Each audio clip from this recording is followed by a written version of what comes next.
Hey everyone, it's Ten Types, and today we're taking a look at, not standard actually, today we're taking a look at expanded, which is the other, I guess, one of the other official Pokemon TCG formats. When I say official, I mean it's like kind of official. We're taking a look at some decks that I believe were played in actual events.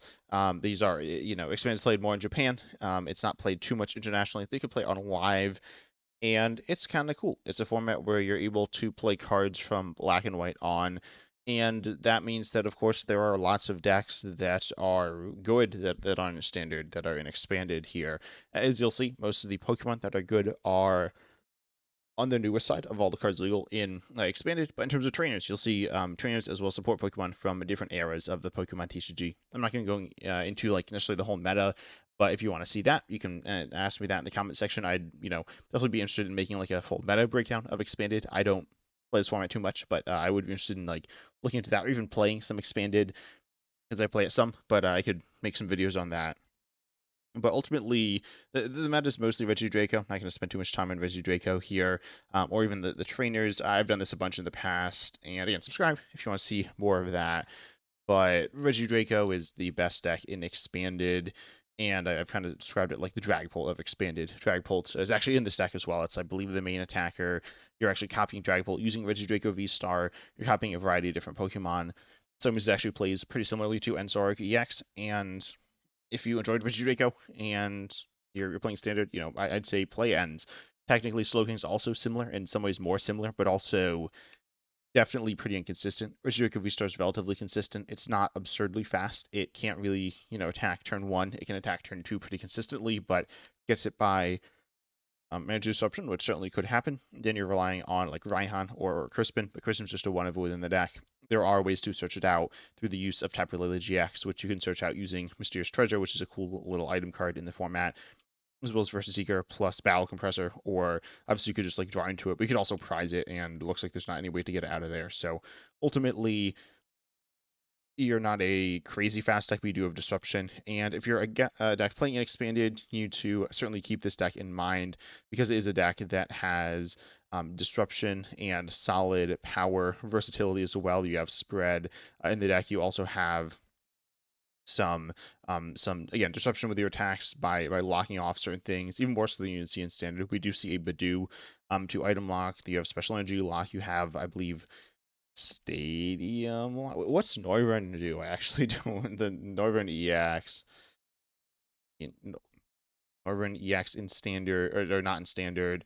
This one walls, yeah, stadiums, and then also special energies. The main thing is going to be special energies. You can stop stadiums, you can stop items, you can stop abilities using Wobbuffet, and you can also take an extra turn, and you can do some crazy spread stuff with Kyurem is really just really strong there. So overall, you have a ton of different options, and I'd say it's interesting, but very pseudo control based, unlike standard, where I mean Dragon Ball has some disruptive elements. I certainly wouldn't call Crushing Hammer a super high skill card. But with Regidrago and Expanded, you'll see lots of different options that decks will be playing and having to deal with here. There are also different trainers that are older. For the most part, they are newer trainers, though I will say, I mean, certainly older trainers are viable, but we see, in terms of older trainers, as in, I guess, not in live, we see, I mean, Versus Seeker and Battle Compressor, which I mentioned. There's also, in terms of stuff that's particularly important, I guess Paralicity is also relatively important. A card that I actually would love to hear your thoughts on this card in the comment section, because in terms of this design, with these stadiums that do different things on each side, but really with Paralicity, it just does one thing for one person. The other person, it does not really anything because it's the other side's kind of useless. But Paralicity is a really interesting card. I don't think it's well designed. I think it's kind of silly to have a stadium that just affects one player. The whole point of stadiums are that they affect both players, but I've heard people say that they really like it and wish that the new stadiums, the legendary stadiums, would also follow in this way, which obviously they don't. They do the same thing for both people there. But regardless, then we also have, let's see, N is just like essentially a reprint of Iono. They're technically different. Professor's Research isn't in these decks, Professor's Research is Professor Sycamore, Professor Juniper, which is a different card than Professor's Research, which has an art of Professor Juniper, but that is going to be a little different technically of a card that is older, but it's not like actually different there. It functions exactly the same. And then you can also see like Muscle Band's fine, I suppose. Then we have Mega Rayquaza here, Mega Rayquaza EX, of course. By the way, this is with the new expansion, Delta Rain, or the new expansion Storm Emeralda, which internationally is going to be Delta Rain. And this features Mega Rayquaza, which what it does is it does damage based on essentially your energy in play, and it does 50 for each one, and then it takes 3 energy. Its ability can accelerate energy to itself, and we see it paired with Max Elixir. Max Elixir is actually a card. This is not a live expanded card, and it's a card that here we go, loaded, is actually very similar to Mega Rayquaza EX's ability, except it's an item that you can use. So it's definitely better because Mega Rayquaza EX's ability only works on itself there. But we see that it also is running Glass Trumpet.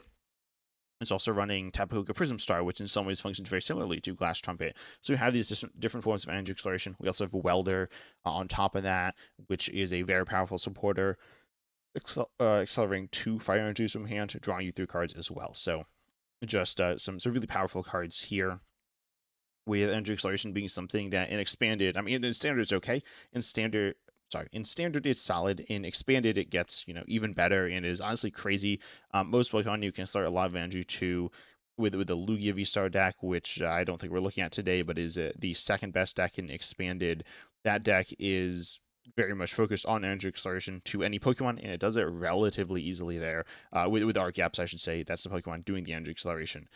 So overall, you have a way to power up Mega Rayquaza. I still think Mega Rayquaza is pretty bad. In standards, actually currently seeing more play than Dragapult. Doesn't mean it's better than Dragapult. Well, let's say currently. At the time of recording, or like the day before the time of recording, last time I checked, it was seeing more play, but not by a ton, and it's certainly not better than Dragapult.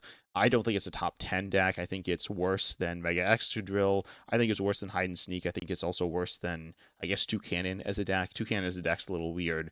Luminous finally added it as an actual deck, because for a while it was just, mixed and matched and other and stuff. And honestly, I think Slowbro is better as well from Pitch Black. So Storm Emeralda is not a very strong set, but Mega Rayquaza isn't terrible and actually fits within expanded pretty well. It's pretty easy to get powered up, turn 1 going second, and take big knockouts. That being said, there are other ways to do similar things, and you're somewhat vulnerable to disruption as well. And you are a 3-prizer, so is it amazing? I wouldn't necessarily say it's amazing, but it's certainly not bad either. Or it's certainly not bad as like a fun, okay deck. Then we have actually hide and sneak here as well. This is like just straight up hide and sneak. Liz Claire EX, surprisingly, also very good in expanded, where we see that obviously, people are playing dragon stuff. We see Regidrago, which is the dragon Pokemon of choice in expanded, as opposed to Dragapult as the Pokemon in play. But Liz Claire EX still going to be pretty useful there, and that's useful for the Delmise. I will say I'm not really loving this build. I don't know why it's running the Shuppet. Yeah, this seems weird. Like, to me, I feel like you just want to go to Delmise, right? Like, Banette helps you with consistency in a more like two-shotting mid-rangey kind of game, theoretically. I mean, it can two-shot Regidrago with a weakness there with Lilies, but then you're not maintaining a single prize board state. Honestly, with this deck, I'd probably just be running the stage 1s. I think that's more than enough to get the Pokemon you need. You're not going to start them. Obviously, that increases the likelihood that you start a 2-prizer, but I don't think that's too terrible for you. Because, I mean, you run a good chunk anyways. And then they're also not, like, super bad to start. It's not like Meowth EX or something like that, like Tapu Lele. Then also it doesn't even run Mysterious Treasure, which seems interesting to me. It is actually running the really interesting Unknown engine. Unknown is a Pokemon that you can discard it from your bench. Obviously, it's a basic, so you can just play it onto your bench, and then you can discard it, and then you draw a card. And then you can do this for each Unknown you have, obviously. You can search them out. Then you can also recover them through the use of, Rescue Carrier there, allowing you to return to essentially Unknowns to your hand, and then play them back down, and then discard them. So it's an item that turns into draw 2, which is pretty good. It also runs, interestingly, 4 Field Blower. So I suppose you can get a bunch of Pokemon onto your bench. Or you could play, what's the name of the stadium? Skyfield. There we go. You play those down onto your bench, and then you go ahead and you Field Blower and then discard them. But I don't know, maybe it's just me, but that like doesn't seem very good. I'm not going to lie. Definitely a bit of a weird build to me, but maybe Banette is a good Pokemon to attack with, and I'm just really underrating it. I certainly haven't been a fan of it in Standard so far. I've played with Hide and Sneak some and haven't found it super good, and I've the Banette, and then I've also played against Hide and Sneak a good amount and have definitely not found Banette to be good there. I've seen so many people playing it and just like not getting, or essentially getting behind by playing it. So Ultimately, though, it does run for Telepathic Psych Energy, a really cool card in Expanded. I think it's honestly one of my favorite cards in Standard. It has so much potential, and it is a really good card there. And yeah, we also see Wondrous Patch for Lilies if you want to attack with Lilies Clefairy EX there as well. Then we also see the next deck here is also rip my throat. It's like dying right now. But we see Charizard EX with the Inteleon engine. When I say the Inteleon engine doesn't actually run the Inteleon that is part of the engine for searching. It runs the Inteleon that can ping. It runs the Drizzile. It's kind of like Noctowl, but in the way that it's better than Noctowl. It's a Pokemon that you're able to use its ability when you play it, as opposed to Noctowl, where you can use the ability when you play it if you have Terra in play. So Noctowl has a condition there. Drizzile only searches one trainer. It is searchable off a level wall, but this deck doesn't actually play it there. And then we see Charizard EX. If you're not familiar with Charizard EX, it rotated around half a year ago or whatever. I guess actually more than that at this point. It just does pretty good damage and accelerates to itself. It's a very low to the ground attacker. Again, we're seeing these attackers that in some ways are simple and straightforward. I don't know if I'd say Regidrago is super simple, but it's not this like crazy powerful one-shotting Pokemon. That's why something like Mega Rayquaza would probably struggle there, because it's not a card that's able to. It's not super simple to power up. It's more like aggressive and all in, and then it's gonna likely get countered. It has less of an engine than this deck is running more of an engine. And Pokemon that's easier to set up requires a lot less commitment there. Charizard isn't the craziest deck either. Ultimately, I mean, Regidrago is relatively easy to get going. It's not too, it's not the most consistent deck in the world, but it's pretty consistent. And then also it is able to do a lot of different things, which is really good. It just checks like the different boxes you're looking for in Expanded. I actually kind of like Dragon Ball in Standard, where it does check lots of different boxes. It's not an absolute beast at really any singular one of them, but it does a lot of different things pretty well. So that's interesting there, and that's kind of what we're seeing with Charizard. And you have some spread options with Inteleon as well. Inteleon's honestly a super fun engine. If you haven't played with it, it's so cool. There are a bunch of different things you can do with it. I think it's a lot more fun than Noctowl. Noctowl can still be really fun. I'm not going to deny that, but it's a little more hit or miss, which can be cool. Can do some really crazy things, but also can, miss. We see a basic Lightning Box stack with Mardon EX. We see Vikevol V for some disruption, as well as Iron Hands EX to have some utility. We also see this this is Zera Aura. I don't even remember what this card does. It's from, what says this from? It's from Stellar Crown. Just 20 for each of your opponent's bench Pokemon. So if they have 8, which they can with Skyfield, which they probably shouldn't do if they know you have Zero Aura, but they might not, then you could be doing 180 damage there. That's pretty good, I guess. That's a good number to be hitting. A knockout Pokemon like Banette GX, Tapu Lele GX, and Crobat V. These are similar to something like Meowth EX in Standard there. Some get you spores to draw you cards or do some other stuff, and some just straight up draw you cards there. I suppose Banette GX, they'd only need 7, and for that Pokemon. And Squawkabilly EX, you do hit for weakness, but also, like, I mean, come on. If you're hitting it for weakness, it doesn't really matter what you're using, right? So Zero Aura definitely feels a little weird. It doesn't even have for your retreat, but ultimately, Lightning is interesting with some really solid tools. We see a bunch of energy acceleration through the use of Max Elixir as well as Electric Generator. We also see one Guzman Hala, a cool little card there, a GLC All-Star card there, but then we also see Electric Generator to increase the damage you're doing as well, just like Pure Power Pro in Standard with fighting. Electric Generator, Electro Power in Lightning Dex in Expanded is really nice there. And also Thunder Mountain, decreasing your attack cost is also good there. Then we see a Naganadel and Guzzlord GX stack. This stack is aimed at doing something. Naganadel, there we go, and Guzzlord. And by the way, these are essentially basic megas. It has 2 attacks here. It has Jet Pierce doing 180 for 3, very mediocre there. Then for also 3, you take 2 prize cards essentially. So that's a nice attack there. You have this like healing ability where you like discard Pokemon from your hand. You can loop this using Execute. Execute's a super cool card. You also see Jirachi Prism Star allowing you to take an extra prize card at some point during the game. I'm not gonna lie though, this definitely seems not that good. Like it's kind of combo-y, has some fun payoffs. Use I guess what Peonia to put the Jirachi Prism into the prizes. We actually also see Sky Seal Stone. Sky Seal Stone is a card. Okay, wait, this runs 4 Seal Stones, isn't it? 2 Forest and 2 Sky. Force Sealstone is essentially just like a really good search card, but Sky Sealstone has this ability, or gives you this ability that if you take a knockout with a, what is it? If your opponent's active V-Star VMAX is knocked out by damage from a Pokemon V. Oh, wait a second. This is a Rotom V deck? Okay, I didn't realize that. I saw two Rotoms. I was thinking, oh, it's there just there for a draw.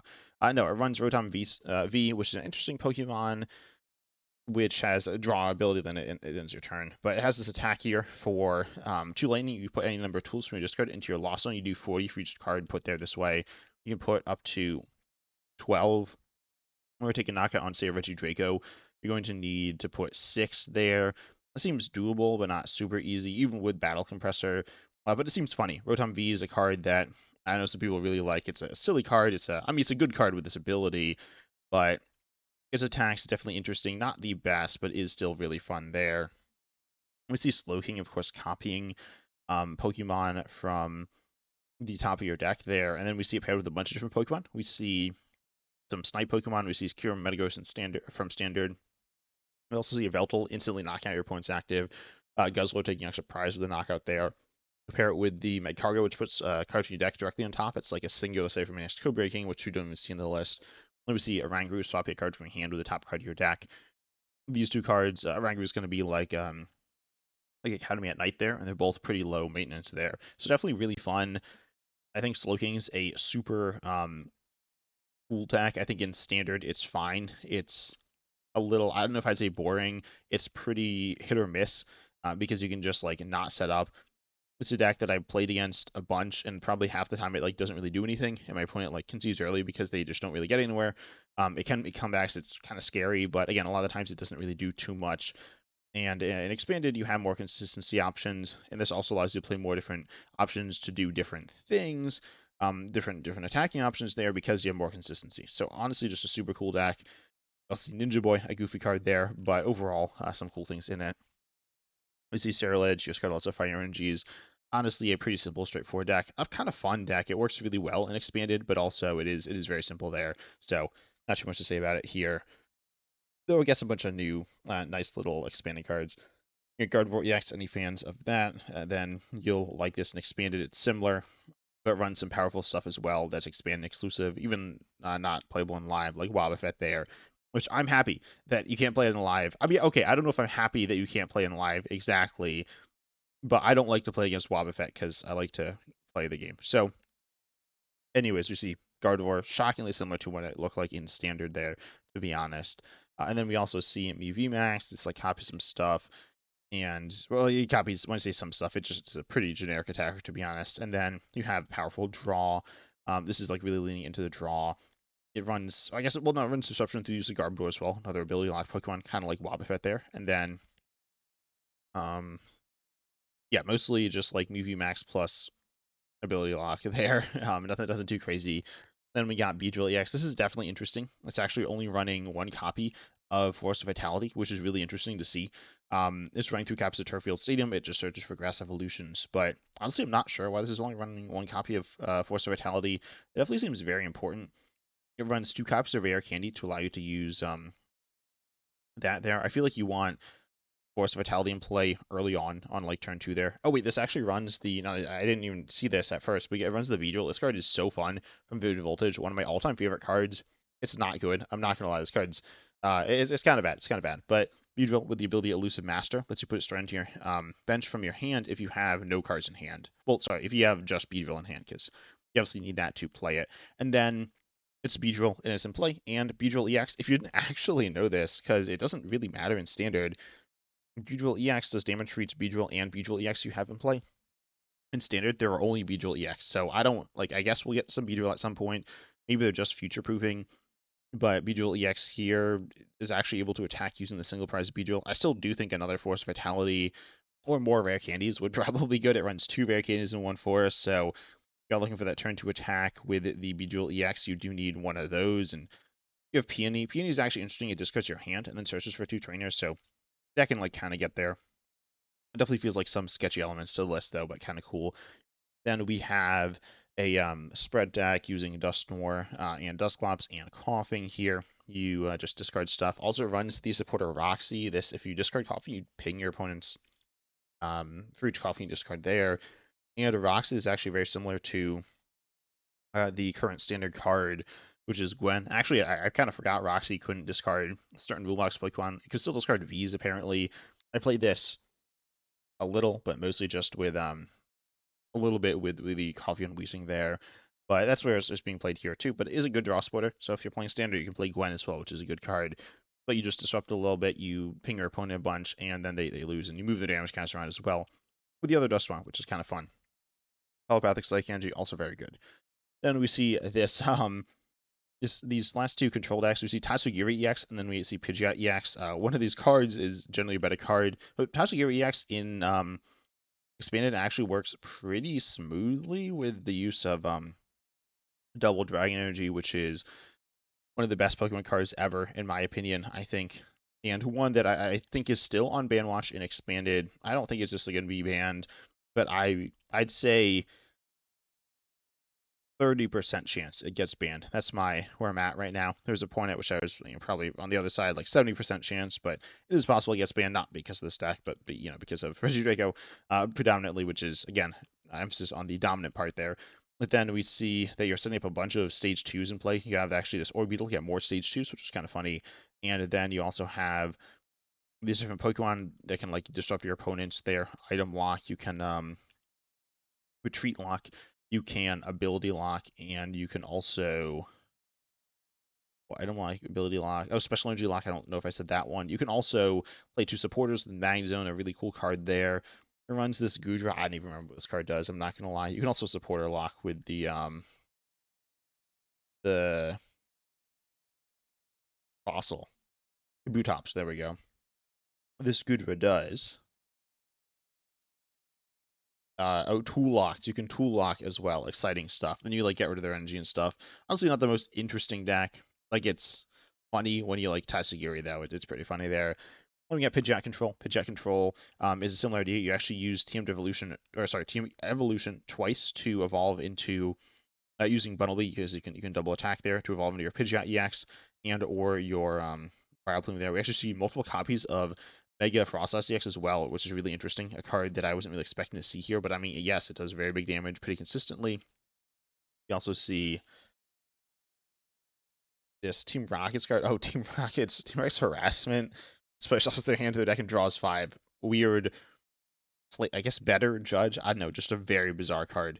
And then we even see Wild's Compassion for like healing stuff with that Mega Frostlass idea there. And we actually also see Phantom, a card that I guess makes a lot of sense within the deck as well. Overall, I think the deck, control can be interesting. I think Pidgeot Control is kind of cool and Expanded here. But tell me your thoughts on these different decks in Expanded. But I hope you all enjoyed. Make sure you like, subscribe, hit the bell, all the good stuff. Also, huge shout outs to my YouTube members. But as always, I'm excited to see you in the next video.